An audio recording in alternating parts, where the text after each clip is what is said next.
नमस्कार दोस्तों, मंत्री परिषद से कुछ प्रश्न हम पिछले वीडियो में कर चुके हैं। अब बात करेंगे आज के नए प्रश्नों की। तो चलिए शुरू करते हैं हमारा आज का वीडियो। हमारा 11वां प्रश्न है, निम्नलिखित में से कौन मंत्री परिषद का सदस्य हो सकता है? निम्नलिखित में से कौन मंत्री परिषद का सदस्य हो सकता है? ऑप्शन है संसद का सदस्य, लोकसभा का सदस्य, राज्यसभा का सदस्य, राष्ट्रपति द्वारा मनोनीत सदस्य। तो इसका राइट आंसर होगा ऑप्शन ए, संसद का सदस्य। मंत्री परिषद का सदस्य संसद का सदस्य हो सकता है। अगला प्रश्न है, मंत्री परिषद से पद त्याग के लिए कोई मंत्री अपना पद त्याग पत्र संबोधित करेगा। यदि कोई मंत्री अपना पद त्याग करता है तो वह अपना त्याग पत्र किसे देता है? ऑप्शन है प्रधानमंत्री को, राष्ट्रपति को, लोकसभा अध्यक्ष को, राज्यसभा के सभापति को। तो इसका राइट आंसर होगा ऑप्शन बी, राष्ट्रपति को। मंत्री अपना पद त्याग पत्र राष्ट्रपति को संबोधित करता है।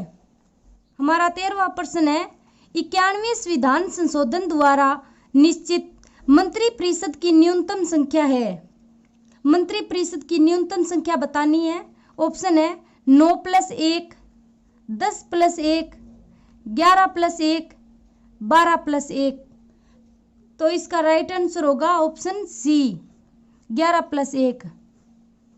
मंत्री परिषद की न्यूनतम संख्या 12 सदस्य होती है, जिसमें 11 अन्य मंत्री होते हैं, एक प्रधानमंत्री होता है।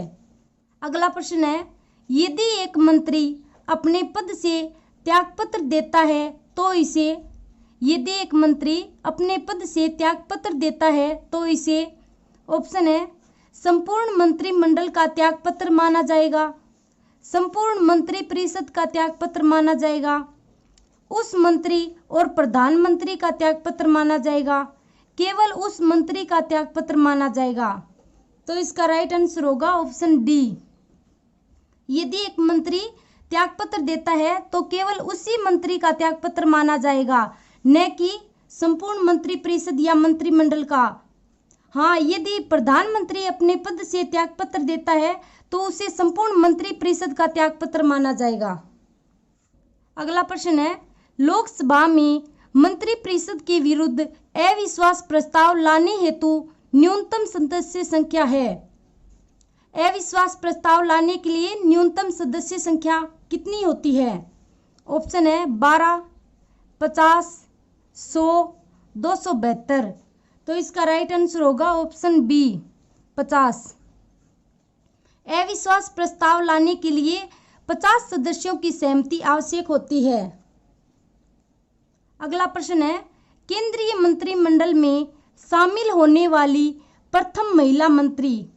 केंद्रीय मंत्रिमंडल में शामिल होने वाली प्रथम महिला मंत्री। ऑप्शन है इंदिरा गांधी, स्नेहलता श्रीवास्तव, राजकुमारी अमृता कंवर, नजमा हेतुल्ला।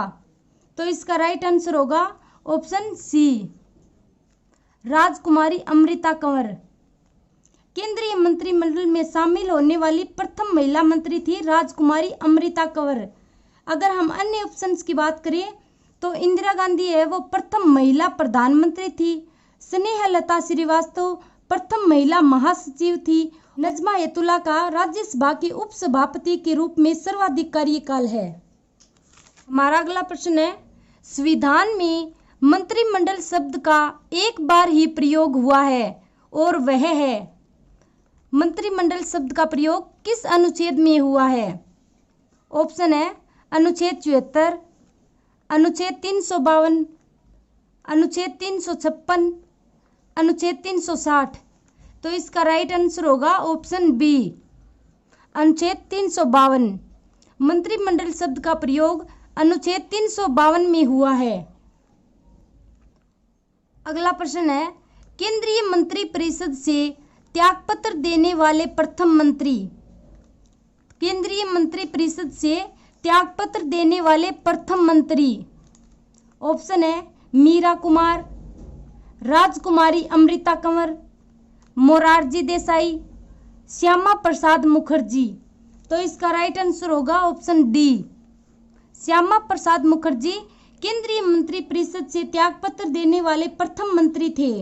अगर हम ऑप्शन सी की बात करें तो मोरारजी देसाई प्रधानमंत्री पद से त्यागपत्र देने वाले प्रथम प्रधानमंत्री थे। अगला प्रश्न है, मंत्रिमंडल में शामिल है, मंत्रिमंडल में शामिल है कैबिनेट मंत्री, राज्य मंत्री, उप मंत्री, उक्त तीनों। तो इसका राइट आंसर होगा ऑप्शन ए, कैबिनेट मंत्री। मंत्रिमंडल में केवल कैबिनेट मंत्री शामिल होते हैं और मंत्री परिषद में कैबिनेट, राज्य, उप तीनों प्रकार के मंत्री होते हैं। हमारा अंतिम प्रश्न है, संसदीय सचिव के बारे में सत्य कथन है, संसदीय सचिव के बारे में सत्य कथन है। ऑप्शन है, यह संवैधानिक पद नहीं है, यह पद लाभ का पद नहीं माना जाता है, इनकी संख्या मंत्रिपरिषद की संख्या में शामिल नहीं होती। ऑप्शन डी है उपयुक्त सभी। तो इसका राइट आंसर होगा ऑप्शन डी, उपयुक्त सभी। उक्त तीनों कथन ही सत्य हैं। संसदीय सचिव का पद संवैधानिक पद नहीं है, यह वैधानिक पद है।